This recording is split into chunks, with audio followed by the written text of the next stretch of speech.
Hello friends, इस video के अंदर हम हार्ट के बारे में पढ़ेंगे। हृदय के जितने भी क्वेश्चन हमारे कॉम्पिटिटिव एग्जाम में पूछे जाते हैं सभी क्वेश्चन की बात करेंगे। लेकिन दोस्तों, सबसे पहले हम बात करेंगे उस क्वेश्चन की जिस पे हर एक बच्चा कंफ्यूज होता है कि धमनी क्या कार्य करती है और सीरा क्या कार्य करती है, कि धमनी में कैसा रक्त होता है, अशुद्ध रक्त होता है या शुद्ध रक्त होता है, और सीराओं में कैसा रक्त होता है, अशुद्ध होता है या शुद्ध होता है। तो बच्चा सबसे ज़्यादा यहीं पे कंफ्यूज रहता है कि धमनी में कैसा रक्त होगा, सीराओं में कैसा रक्त होगा। धमनी शरीर से बाहर जाएंगी, मतलब धमनी हृदय से शरीर की ओर रक्त लेकर जाएंगी, या फिर सीराएं हृदय से शरीर की ओर रक्त लेके जाएंगी। तो सबसे पहले यही डाउट क्लियर करते हैं, तब हम हृदय के बारे में पढ़ेंगे। तो दोस्तों देखो, हृदय के सबसे पहले जो हृदय के पार्ट्स हैं उनको जान लेते हैं कि हृदय के क्या क्या पार्ट्स हैं। ये हृदय का जो है दायां भाग है, ये हृदय का बायां भाग है। ये जो बायां भाग है ये दायां भाग है। बाएं भाग और दाएं भाग, ये वाला बायां भाग और ये वाला दायां भाग, बाएं भाग और दाएं भाग को बीच की एक पट्टी अलग करती है जिसे बोलते हैं सेप्टम। अब बाएं भाग में ये जो ऊपर खोल बने हुए हैं, ये जो सेल बने हुए हैं, इनको चैम्बर बोलते हैं या फिर कोष्ठ बोलते हैं। ये बायां चैम्बर, ठीक है। तो बाएं साइड भी 2 चैम्बर हैं और दाएं साइड भी 2 चैम्बर हैं। तो इस तरह से मनुष्य के दिल के अंदर 4 चैम्बर हुए, तो हिंदी में इनको बोल सकते हैं 4 कोष्ठ हुए। 4 चैम्बर मतलब 4 कोष्ठ। मनुष्य के हृदय में 4 चैम्बर हैं, 4 कोष्ठ हैं। अब जो ये सबसे ऊपर वाला जो चैम्बर है इसे दायां अलिंद बोलते हैं, क्योंकि दाएं भाग में है, ठीक है। ये दाएं भाग में है, इसे दायां अलिंद बोलते हैं। नीचे वाले चैम्बर को दायां निल्ले बोलते हैं। तो एक बात समझ में आई होगी कि ऊपर वाले चैम्बर को अलिंद बोलते हैं, नीचे वाले को निल्ले बोलते हैं। अगर ये दाएं साइड है तो दायां अलिंद हो जाएगा और ये दायां निल्ले हो जाएगा, और बाएं साइड है तो बायां अलिंद हो जाएगा और बायां निल्ले हो जाएगा। बायां अलिंद और बायां निल्ले, या फिर हम इंग्लिश में बोल सकते हैं राइट ओरिकल और राइट वेंट्रिकल, ओरिकल और वेंट्रिकल। तो हमारे सबसे पहले ये बात समझ में आई कि हृदय का एक बायां भाग होता है, एक दायां भाग होता है। जो बायां भाग होता है उसमें एक अलिंद होता है और नीचे एक निल्ले होता है। दाएं भाग में भी ऊपर एक अलिंद होता है, नीचे एक निल्ले होता है। तो अलिंद और निल्ले मिलकर ही 4 चैम्बर बनाते हैं। अब जो दायां अलिंद होगा, जो इधर वाला अलिंद होगा, दायां अलिंद बोल देते हैं ऊपर वाले को, नीचे क्या बोलते हैं, दायां निल्ले। बायां अलिंद और बायां निल्ले।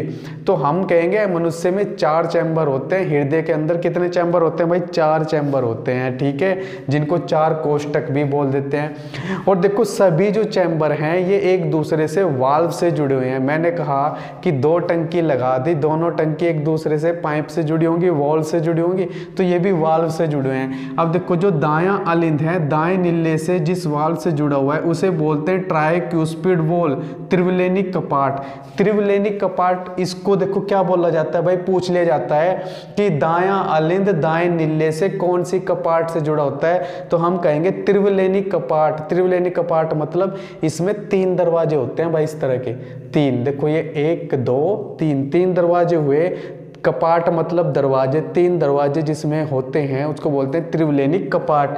और यहाँ पर जो है यह है द्विविलेनिक कपाट, इसमें 2 ही दरवाजे हैं, तो इसको क्या बोलेंगे, द्विविलेनिक कपाट। ये कौन सी कपाट हुई? त्रिविलेनिक कपाट।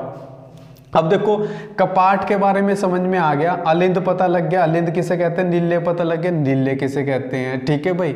अब उसके बाद अब हमको जानना है कि जो पूरा का पूरा जो हृदय होता है, जो पूरा का पूरा जो दिल है, ये कौन सी थैली के अंदर बंद होता है। तो हम कहेंगे जो हमारा हार्ट होता है, हार्ट कौन सी थैली के अंदर बंद होता है, तो इसको बोलेंगे पेरिकार्डियम। पेरिकार्डियम थैली के अंदर पैक होता है ये भाई। कौन सी थैली होती है? पेरिकार्डियम होती है। कौन सी होती है? पेरिकार्डियम थैली के अंदर हार्ट हमारा होता है। अब देखो, अच्छा ये बताओ भाई, ऐसा कौन सा जानवर है जिसका दिल सबसे बड़ा होता है, बता सकते हो? अब माइंड में सोचो कि ऐसा कौन सी चीज है, जो कीट हो, जानवर हो, कुछ भी हो, जिससे लड़कियां सबसे ज्यादा डरती हैं। भाई तुम्हारा खौफ नहीं है लड़कियों को, किसका खौफ है? उस एक कीट, उस एक जानवर का है जिससे देखते हुए एकदम उछल पड़ती हैं, कूद पड़ती हैं। और भाई जिससे लड़कियां डरती हैं उसी का दिल सबसे बड़ा है, तुम्हारा नहीं। तो बताओ कौन है वो बड़े दिल वाला जिससे लड़कियां डरती हैं? भाई सही गैस किया आपने, वो है कॉकरेच। कॉकरेच का दिल सबसे बड़ा होता है क्योंकि कॉकरेच के दिल के अंदर 13 चैम्बर होते हैं, इसलिए लड़कियां कॉकरेच से, बड़े दिल वाले से डरती है, तुमसे नहीं डरती क्योंकि तुम में तो 4 चैम्बर है भाई। किससे डरती हैं? बड़े दिल वाले से, कॉकरेच से। कॉकरेच में कितने चैम्बर होते हैं भाई? कॉकरेच में 13 चैम्बर होते हैं। अगर मैं आपसे पूछूं कि मछली वगैरह जो है इनके अंदर कितने चैम्बर होते हैं, तो आप कहोगे 2 चैम्बर होते हैं, 2 कोष्ठ होते हैं। अगर ये पूछ ले जाए कि जो उभयचर हैं, जो सरीसृप हैं, ठीक है, तो सरीसृप या उभयचर के अंदर कितने चैम्बर होते हैं, तो आप कहोगे 3 चैम्बर होते हैं। लेकिन मगरमच्छ जो है, मगरमच्छ भी एक सरीसृप है, उसके 4 चैम्बर होते हैं। और जो स्तनधारी हैं और जो पक्षी हैं, इन सभी के अंदर कितने चैम्बर पाए जाते हैं भाई? 4 चैम्बर, 4 कोष्ठक पाए जाते हैं। ये तो रही कोष्ठक की बात, किसके अंदर कितने चैम्बर होंगे। तो चलिए दोस्तों, सबसे पहले हम जो कंफ्यूजन रहती है धमनी और सीरा की, ये कंफ्यूजन दूर करते हैं कि धमनी क्या कार्य करती है और सीरा क्या कार्य करती है। धमनी कहाँ से कहाँ रक्त लेके जाती है और सीरा कहाँ से कहाँ रक्त लेके जाती है, इसमें टेंशन लेने की कोई ज़रूरत नहीं है। बहुत ही सिंपल है, बहुत ही सिंपल तरीके से आपको समझाऊंगा और आप दोबारा धमनी सीरा को भूलने वाले भी नहीं हो। तो देखो दोस्तों, आपको सिर्फ एक बात याद रखनी है कि हमारे हृदय से जो रक्त जाएगा शरीर के चारों हिस्से में जाएगा। अब जो चारों हिस्से हैं, तुम्हारे मान लो हाथ भी हैं, तुम्हारे पैर भी हैं और सिर भी हैं, तो ये जो तुम्हारे चारों हिस्से हैं, मैं इनको धाम मान लेता हूँ। धाम मतलब पवित्र स्थान, धाम मान लेता हूँ। अब जो धाम है, सबसे जो पवित्र स्थान है तुम्हारा सिर है, ठीक है। तो तुम्हारे ये 4 धाम हुए, पैरों तक जाना, हाथों तक जाना, सिर तक जाना। तो तुम्हारा जो ब्लड है हृदय से चलेगा। कहाँ से चलेगा भाई? हृदय से चलेगा और शरीर के विभिन्न हिस्सों में जाएगा, जिनको मैंने बोल दिया धाम। तो धाम पे जाएगी धमनी, धाम पे क्या जाएगी? धमनी। और आपको एक और बात पता है कि धाम पे कभी भी जाते हैं अशुद्ध होके तो नहीं जाते, तो जाते कैसे? शुद्ध होके। इसका मतलब धमनी में कैसा रक्त होगा? शुद्ध रक्त होगा। तो एक बात समझ में आई, हृदय से शरीर के विभिन्न हिस्सों में मतलब धामों पर जो रक्त लेकर जाएगी वो धमनी होगी। और धाम पे जा रही है तो रक्त कैसा होगा? धमनी के अंदर शुद्ध रक्त होगा। कैसा रक्त होगा? शुद्ध रक्त होगा। देखो, हृदय को एक सेंटर मान लो हमारी बॉडी का, और बाकी चारों तरफ फैल जाना, रक्त लेके धामों पे जाना है। धामों पे जाएगी धमनी, और धमनी में कैसा रक्त होगा? धमनी में रक्त होगा भाई शुद्ध रक्त होगा। शुद्ध रक्त मतलब ऑक्सीजन युक्त रक्त होगा। इसके अंदर ऑक्सीजन पाई जाएगी, ऑक्सीजन युक्त रक्त होगा। और धमनी शरीर के सभी भागों में रक्त लेके जाएगी, शरीर के सभी भागों में रक्त लेके जाएगी धमनी। ये बात समझ में आई। दूसरी सीरा। सीरा क्या है? अब मैं कहता हूँ कि धमनी रक्त लेके गई शरीर के विभिन्न भागों में, धामों में। अब जो सीराएं हैं, मान लो सीराएं हैं, सिर से वापस आएगी हृदय की ओर। अब जो सीराएं हैं वो वापस लेके आएंगी कहाँ पर? हृदय की ओर रक्त लेकर आएंगी। सीराएं क्या लेकर आएंगी? हृदय में रक्त लेकर आएंगी। क्या लेकर आएंगी भाई? रक्त लेकर आएंगी। अब जो ये रक्त लेकर आएंगी, कैसा रक्त होगा? ये भाई अशुद्ध रक्त होगा। कैसा रक्त होगा? अशुद्ध रक्त। और अशुद्ध रक्त में क्या पाई जाएगी? CO2 कार्बन डाइऑक्साइड पाई जाएगी। तो देखो, हमने एक बात जानी कि शरीर के विभिन्न हिस्सों में अगर धामों पे जाना है तो शुद्ध होके जाना है। शुद्ध रक्त धामों पे जाएंगे तो धमनी लेके जाएगी, शुद्ध रक्त लेके जाएगी। और जो फिर वापस धाम से जो वापस आएंगे वो फिर क्या होंगे? वहां से जो आएंगी अशुद्ध होके आएंगी, मतलब सीराएं आएंगी, सीराएं हृदय की ओर आएंगी। और रक्त कैसा होगा? अशुद्ध होगा। रक्त कैसा होगा? अशुद्ध होगा। किधर आएंगी? हृदय की ओर आएंगी। तो इतनी बात समझ में आई। तो दिमाग में बस एक बार बिठा लो कि दिल से जो बाहर गई, हृदय से जो बाहर गई वो धमनी होगी और शुद्ध रक्त लेके जाएंगी। हृदय से हमेशा बाहर जाने वाली धमनी होंगी और हृदय से हमेशा हृदय की ओर आने वाली सीराएं होंगी। हृदय से बाहर जाएंगी धमनी और हृदय की ओर आएंगी सीराएं। इतनी बात दिमाग में बिठा लो। और धमनियों में शुद्ध रक्त और सीराओं में अशुद्ध रक्त होगा। ये बात मुझे लगता है कि आपको ये बात याद हो गई होगी कि धमनी में शुद्ध रक्त और शिराओं में अशुद्ध रक्त। तो अब देखो, अब यहाँ से आप बच्चों ने अगर इसके बारे में पढ़ा होगा तो यहाँ से एक क्वेश्चन आ रहा होगा कि सर फुफ्फुसीय धमनी भी तो कोई चीज होती है।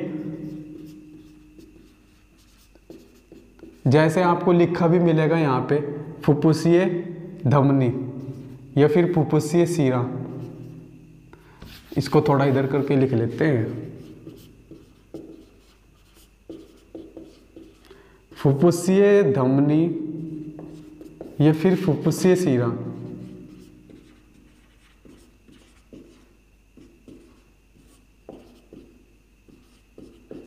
देखो भाई, मैंने आपको बता दिया कि धमनी में शुद्ध रक्त होगा, शरीर के विभिन्न हिस्सों में लेके जाना है, और शिराओं में अशुद्ध रक्त होगा।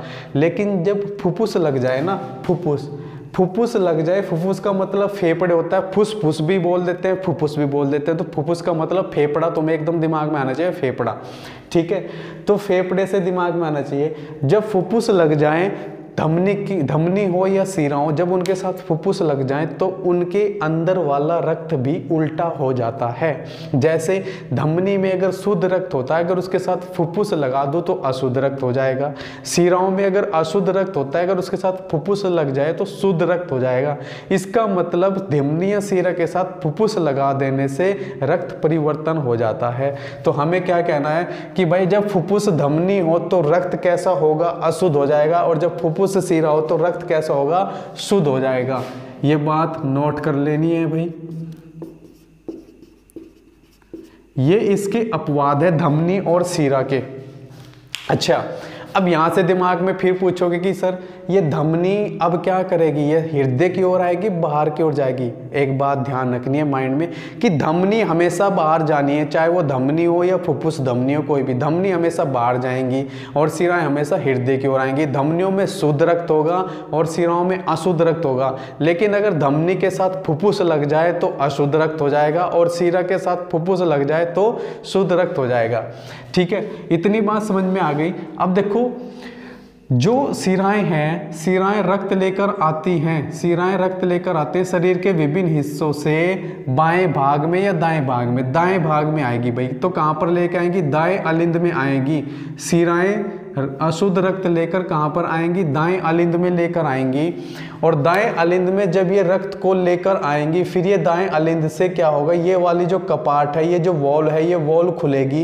इस वॉल के खुलने से जो रक्त है नीचे पंप हो जाएगा, और जब नीचे पंप होगा और हृदय में धड़कन होगी तो ये रक्त को एकदम से बाहर की ओर फेंकेगी। बाहर की ओर फेंकने से इस वाली धमनी में रक्त जाएगा, क्योंकि भाई हृदय से जो बाहर जाएगी हमेशा धमनी होगी, और इस धमनी में कैसा रक्त होगा, अशुद्ध रक्त होगा। ये जो नीला नीला दिखाया है ये अशुद्ध रक्त है, इधर हमेशा अशुद्ध रक्त ही होता है, तो ये अशुद्ध रक्त होगा।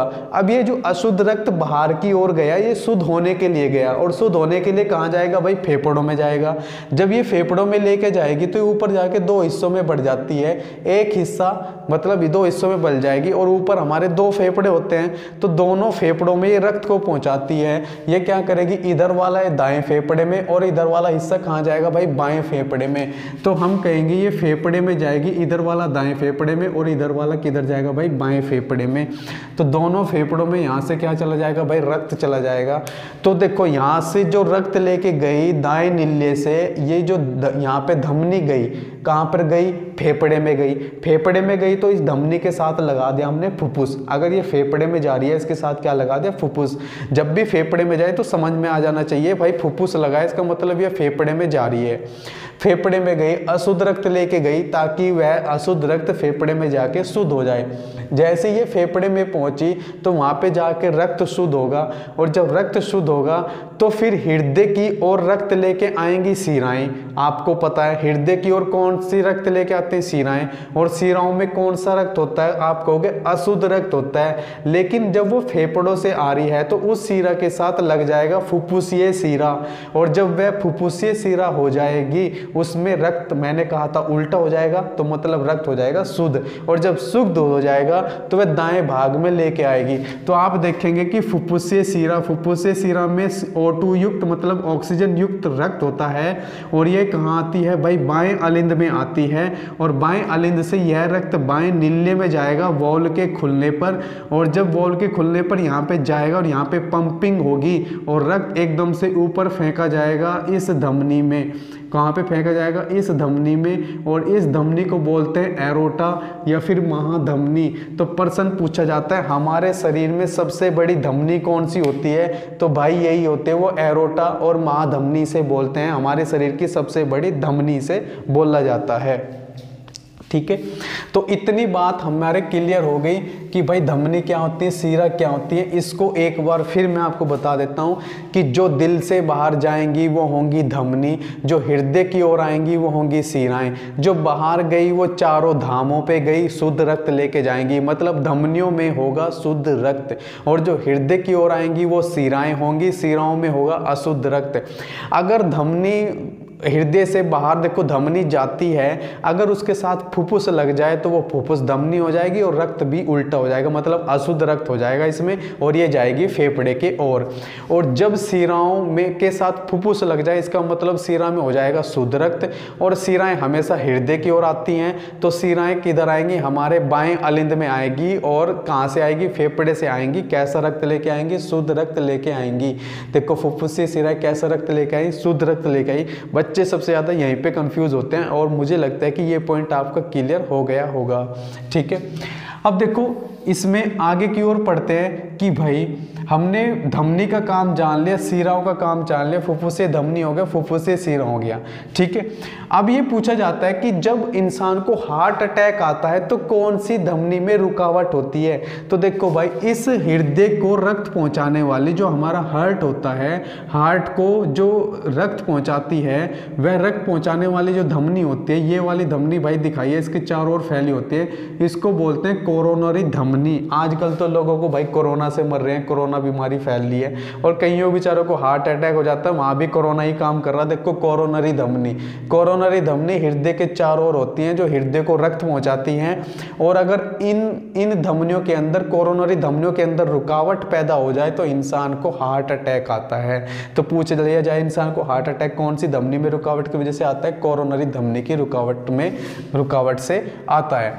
अब देखो नेक्स्ट क्वेश्चन है कि हृदय का जो अध्ययन है, हृदय का जो अध्ययन है, हृदय के अध्ययन को क्या बोलेंगे?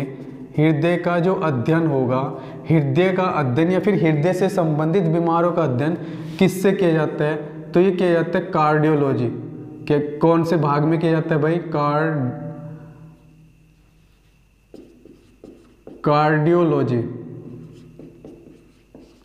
ठीक है भाई, पूछ ले जाएगा कि कार्डियोलॉजी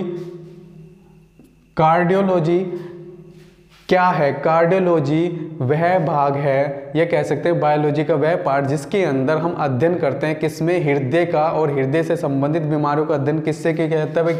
किसमें किया जाता है? कार्डियोलॉजी। क्या बोला जाता है उसको? उस स्टडी को क्या बोला जाता है? कार्डियोलॉजी बोला जाता है। दूसरा क्वेश्चन आपसे पूछा जाएगा कि हृदय की जो धड़कन है, हृदय की धड़कन को हम किस चीज से मापते हैं? हृदय की धड़कन को किस चीज से मापते हैं? तो हम कहेंगे स्पिगैमोमैनोमीटर। किससे मापते हैं भाई? स्पिगैमोमैनोमीटर से मापते हैं हृदय की धड़कन को।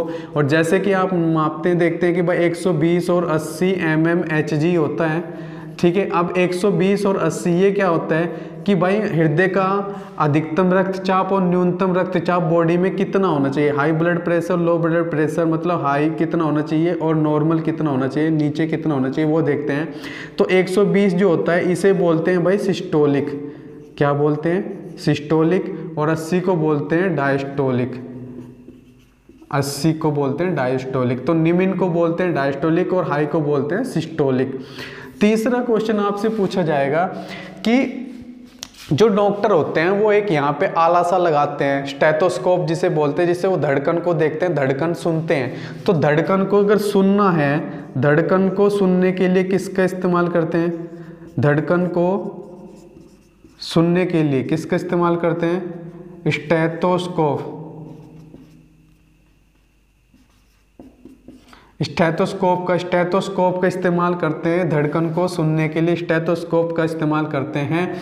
और धड़कन को मापते किससे हैं भाई? तुम बीपी जो ब्लड प्रेशर मेजर करवाते हो, बीपी चेक करवाते हो दुकान पे जाकर डॉक्टर की, तो डॉक्टर शॉप पे जब जाते हैं तो डॉक्टर किससे चेक करता है भाई? स्फिगमो मैनोमीटर से चेक करता है। 120 और 80 होता है, जो कि 120 को सिस्टोलिक बोलते हैं और 80 mmG को डायस्टोलिक बोलते हैं।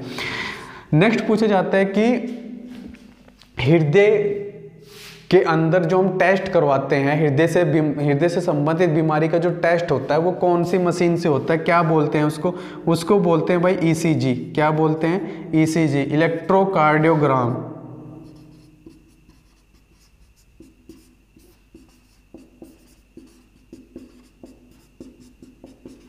क्या बोलते हैं? इलेक्ट्रोकार्डियोग्राम। तो एग्जाम के अंदर सीधा पूछा जाता है कि ECG की फुल फॉर्म क्या होती है? ECG की फुल फॉर्म होती है इलेक्ट्रोकार्डियोग्राम। ECG टेस्ट हम करवाते हैं। तो ये 4-5 क्वेश्चन यहाँ से बहुत इंपॉर्टेंट हुए। इनसे आगे अगर हम बात करें तो हम कहेंगे कि मनुष्य का हृदय का वजन कितना होता है? अगर हृदय का वजन कहें कि मनुष्य के हृदय का वजन कितना होता है? मनुष्य के हृदय का वजन भाई 300 से 350 ग्राम के बीच में होता है। ठीक है, तो 300 से 350 ग्राम के बीच में होता है, इतनी ही लिमिट रहेगी।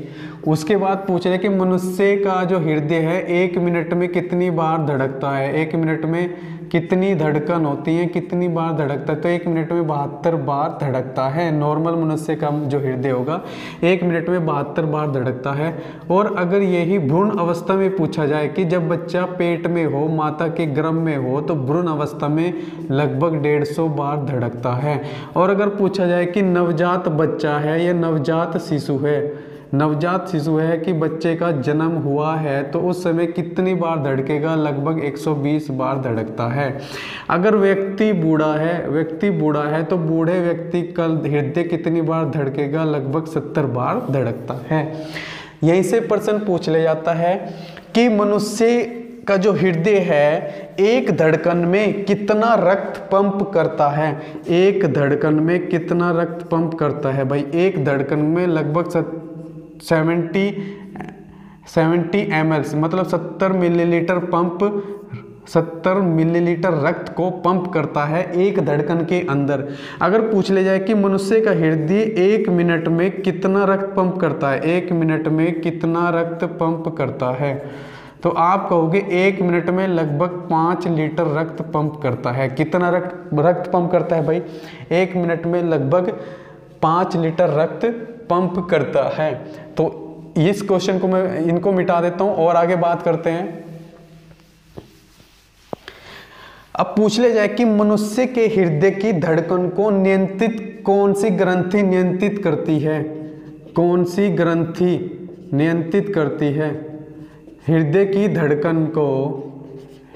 धड़कन को कौन सी ग्रंथि नियंत्रित करती है? तो आप कहेंगे हृदय की धड़कन को एड्रिनल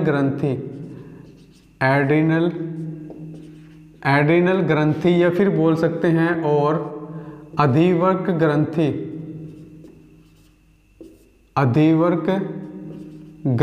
नियंत्रित करती है। एड्रिनल ग्रंथि और अधिवर्क ग्रंथि। मैं आपसे क्वेश्चन पूछता हूं कि हृदय के रक्तचाप को नियंत्रित करने वाला हार्मोन कौन सा है? हृदय के रक्तचाप को नियंत्रित करने वाला हार्मोन, हृदय के रक्तचाप को नियंत्रित करने वाला हार्मोन कौन सा है भाई? यह है थायरोक्सिन हार्मोन। कौन सा है भाई? Thyroxine hormone. कौन सा हार्मोन है? Thyroxine hormone. हृदय के रक्तचाप को कौन सा हार्मोन नियंत्रित करता है? थायरोक्सिन हार्मोन नियंत्रित करता है। तो ये यहाँ से पूछ लिया जाता है कि कौन सी ग्रंथि नियंत्रित करती है? एड्रिनल ग्रंथि और अधिवर्क ग्रंथि नियंत्रित करती है। हृदय के रक्तचाप को नियंत्रित करने वाला हार्मोन कौन सा है भाई? थायरोक्सिन हार्मोन है। थायरोक्सिन हार्मोन हृदय के रक्तचाप को नियंत्रित करता है। एक क्वेश्चन पूछ ले जाते हैं, हृदय के अंदर लब और डब क्या होती हैं भाई? लब और डब क्या होती है? देखो, लब और डब होती है हमारे हृदय की धड़कनें। जब भी ये जो वॉल हैं, ये कपाट हैं, ये जिनको बोल सकते हैं वॉल बोल सकते हैं या फिर इनको कपाट बोल सकते हैं, जब ये वॉल्व खुलती हैं और बंद होती हैं तो हमारे अंदर दिल में धड़कन सुनाई देती है। वो जो धड़कन है इन्हीं कपाट के या फिर वॉल के खुलने और बंद होने से सुनाई देती है। अब देखो कैसे कि वहाँ यहाँ से रक्त आया, अशुद्ध रक्त आया और ये वॉल खुली, ये रक्त इसमें चला गया, फिर ये रक्त क्या होगा, पंप होगा और ये रक्त वॉल क्या होगी ऊपर की ओर, ये वाली वॉल खुलेगी और रक्त इधर चल जाएगा। भाई अगर आपके दिमाग में आ रहा हो कि जब ये रक्त यहाँ से पंप होगा तो ये वाली वॉल क्यों नहीं खुलती, क्योंकि ये जो वॉल होती हैं ये इस तरह से बनी होती हैं कि सिर्फ एक ही साइड खुलती हैं, दूसरी साइड बंद रहती हैं। जब ये ऊपर रक्त, यहाँ पे रक्त का भार बढ़ेगा, वजन बढ़ जाएगा तो नीचे की ओर खुल जाती हैं, लेकिन जैसे ही यहाँ से रक्त पंप होगा ये ऐसे होंगी कि बंद रहेंगी, नहीं खुलेंगी, नीचे की तरफ ही खुलती हैं, बंद रहती हैं। और ये वाली जो है ये ऊपर की तरफ खुलेगी तो ये इधर खुल जाती है और रक्त सारा का सारा इधर चला जाता है। ठीक है, तो कपाट जो खुलती है, कपाट के खुलने और बंद होने से जो धड़कन हमें सुनाई देगी, पहली जो धड़कन होगी, मतलब इसे बोलते हैं पहली धड़कन, तो इसे बोलते हैं भाई पहली धड़कन कपाट के खुलने और बंद होने से सुनाई देती है, इसे बोलते हैं लब। और जब यहाँ पे जो नीचे की तरफ दाएं नील्य है, ये नील्य क्या करता है, रक्त को पंप करता है ऊपर की तरफ, ऊपर फेंकता है, फेफड़ों में चला जाता है रक्त। इसी तरह से बाएं नील्य क्या करता है, ये भी रक्त पंप करता है और ऊपर की तरफ रक्त चला जाता है। तो जो ये नील्य है, नील्य ऊपर की तरफ रक्त फेंकेगा और इसमें संकुचन होगा, इसके संकुचन होने से जो धड़कन सुनाई देगी उसे बोलते हैं भाई डब। और जो डब होती है इसे दूसरी धड़कन भी बोलते हैं, हम क्या बोलते हैं, दूसरी धड़कन। अब पूछ ले जाए कि हमारे हृदय के अंदर लब और डब में से किसकी आवाज़ अधिक होगी, डब की आवाज़ अधिक होगी। और डब को ही भाई स्टेथोस्कोप से सुनते हैं, स्टेथोस्कोप से जो आवाज़ सुनाई देती है वो डब की ही हमें आवाज़ सुनाई देती है। ठीक है, अब देखो ये क्वेश्चन हमारे यहाँ से क्लियर हो गए कि लब क्या होती है और डब क्या होती है। अब यहाँ से क्वेश्चन पूछ लिया जाता है कि जो मनुष्य का हृदय है, मनुष्य के हृदय के अंदर सबसे बड़ी शिरा कौन सी है, तो हम कहेंगे इन्फीरियर वेना कोवा। सबसे बड़ी शिरा, हृदय में सबसे बड़ी जो शिरा होगी, सबसे बड़ी जो शिरा होगी वह कौन सी होगी भाई, सबसे बड़ी शिरा को हम बोलेंगे इन्फीरियर वेना कोवा। भाई देखो जो यहाँ पे महाशिरा होती हैं, महाशिरा को हम वेना कोवा बोलते हैं, और महाशिरा जो होती हैं मतलब वेना कोवा होती है, इनको महाशिरा बोलते हैं। इसमें भी सबसे बड़ी जो शिरा होगी वो कौन सी होगी, इन्फीरियर वेना कोवा होगी। ठीक है, इन्फीरियर मतलब पश्च महाशिरा, दो महाशिरा होंगी, एक अग्र महाशिरा होगी, एक पश्च महाशिरा होगी। तो सबसे बड़ी शिरा हमारे हृदय की कौन सी है, वो है इन्फीरियर वेना कोवा। अगर पूछ ले कि सबसे बड़ी धमनी कौन सी है, हृदय के अंदर सबसे बड़ी धमनी कौन सी है, सबसे बड़ी जो धमनी है वह कौन सी है, तो हम कहेंगे वह है एरोटा। एरोटा सबसे बड़ी धमनी कौन सी है भाई, एरोटा है, एरोटा। सबसे बड़ी धमनी कौन सी है, एरोटा। और सबसे बड़ी शिरा कौन सी है, इन्फीरियर वेना कोवा। अब पेपर में एक प्रश्न पूछा जाता है कि जार्विक 7 क्या है भाई, जार्विक 7 क्या है। जार्विक 7 एक कृत्रिम हृदय है। जार्विक 7 क्या है भाई, एक कृत्रिम हृदय है। अब क्वेश्चन पूछा जाता है कि सबसे पहले हृदय प्रत्यारोपण किसने किया, हृदय प्रत्यारोपण किसने किया, मतलब हृदय को निकालना और दोबारा डालना प्रत्यारोपण कहलाता है। हृदय का प्रत्यारोपण सबसे पहले किसने किया, तो हम कहेंगे यह किया गया था भाई 3 दिसंबर 1967 में, और ये डॉक्टर क्रिश्चियन बेनार्ड ने किया था। डॉक्टर क्रिश्चियन बेनार्ड या क्रिस्टन बेनार्ड लिख देते हैं, डॉक्टर क्रिस्टन बेनार्ड ने सबसे पहले हृदय का प्रत्यारोपण किया। कब किया, 3 दिसंबर 1967 को डॉक्टर क्रिस्चियन बेनार्ड ने। जार्विक 7 एक कृत्रिम हृदय है। ठीक है, सबसे बड़ी धमनी कौन सी है, एरोटा है। सबसे बड़ी शिरा कौन सी है, इन्फीरियर वेना कोवा है। ये और इससे रिलेटेड इंपॉर्टेंट क्वेश्चन थे। देखो दोस्तों, हमने हृदय के बारे में मोस्टली सारे क्वेश्चन हम पढ़ लिए जो एग्जाम्स के अंदर हमें पूछे जाते हैं। तो एक बार और मैं आपको रिवाइज करवा देता हूँ। धमनी किसे कहते हैं? धमनी वो होते हैं जो हृदय से शरीर के विभिन्न अंगों में मतलब धामों पे रक्त लेके जाते हैं, तो धमनी कहते हैं। धमनी हमेशा शुद्ध होते हैं क्योंकि धामों पे शुद्ध होके जाते हैं। और सिराएं क्या होते हैं? सिराएं होते हैं जो शरीर के विभिन्न भागों से हृदय की ओर रक्त लेके आते हैं। सिराओं में हमेशा अशुद्ध रक्त होता है। तो एक बात ध्यान रखना, हृदय से जो हमेशा बाहर जाएगी, जो हृदय से बाहर गई उसे धमनी कहेंगे, और जो हृदय के अंदर आई उसे सिरा कहेंगे। ये तो याद रखना ही रखना है। और अगर यह धमनी के साथ फुफ्फुस लग जाए, तो ये फुफ्फुस लग जाए तब भी जाएगी बाहरी, तब भी जाएगी बाहरी, बस इसमें रक्त क्या हो जाएगा? उल्टा हो जाएगा, अशुद्ध हो जाएगा। देखो ये क्या है? फुफ्फुस है। और जब सीरा के साथ फुफ्फुस लग जाए तो तब भी आएगी हृदय की ओर ही, लेकिन इसमें रक्त कैसा हो जाएगा? शुद्ध हो जाएगा। रक्त कैसा हो जाएगा? शुद्ध हो जाएगा। ये यहाँ से एंट्री कर रही है भाई, देखो, ठीक है। तो फुफ्फुस का मतलब फेफड़ा जब इनके साथ जुड़ जाए, फुफ्फुस लग जाए, तो इनका कार्य भी बदल जाता है, ठीक है। उसके बाद पूछा जाए कि देखो हृदय को रक्त पहुंचाने वाली धमनी कौन सी होती है? कोरोनरी धमनी होती है, जिसकी वजह से हार्ट अटैक आता है। हृदय को अलग करने वाले भाग को क्या बोलते हैं? सेप्टम बोलते हैं। हृदय कौन से आवरण से घिरा होता है? पेरिकार्डियम आवरण से घिरा होता है। हृदय के अध्ययन को क्या बोलते हैं? कार्डियोलॉजी बोलते हैं। ईसीजी की फुल फॉर्म क्या होते हैं? इलेक्ट्रोकार्डियोग्राम ईसीजी की फुल फॉर्म होती है। सबसे पहला कृत्रिम हृदय कौन सा था? जार्विक 7 था। सबसे पहले हृदय प्रत्यारोपण कब हुआ? 3 दिसंबर 1967 को, जो कि डॉक्टर क्रिश्चियन बेनार्ड ने किया। अब आपसे पूछा जाए कि सबसे बड़ी सिरा कौन सी होती है? इंफीरियर वेना को होती है। सबसे बड़ी धमनी कौन सी होती है? एरोटा होती है, जिसे महाधमनी भी बोलते हैं, ठीक है। और अगर आपसे पूछा जाए कि अलिंद के अंदर, भाई बायां अलिंद, ये आपसे पूछ ले दायां अलिंद, तो आप कहोगे देखो बायां अलिंद और दायां अलिंद। दाएं अलिंद में कैसा रक्त होगा? अशुद्ध। अशुद्ध का मतलब CO2 युक्त।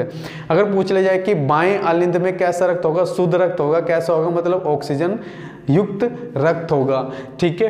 तो हृदय का क्या कार्य है? हृदय हमारे सभी भागों को रक्त को पंप करता है, पंपिंग करता है, पहुंचाता है। तो इसके जो इंपॉर्टेंट क्वेश्चन थे वो मेरे हिसाब से सारे कंप्लीट हो गए।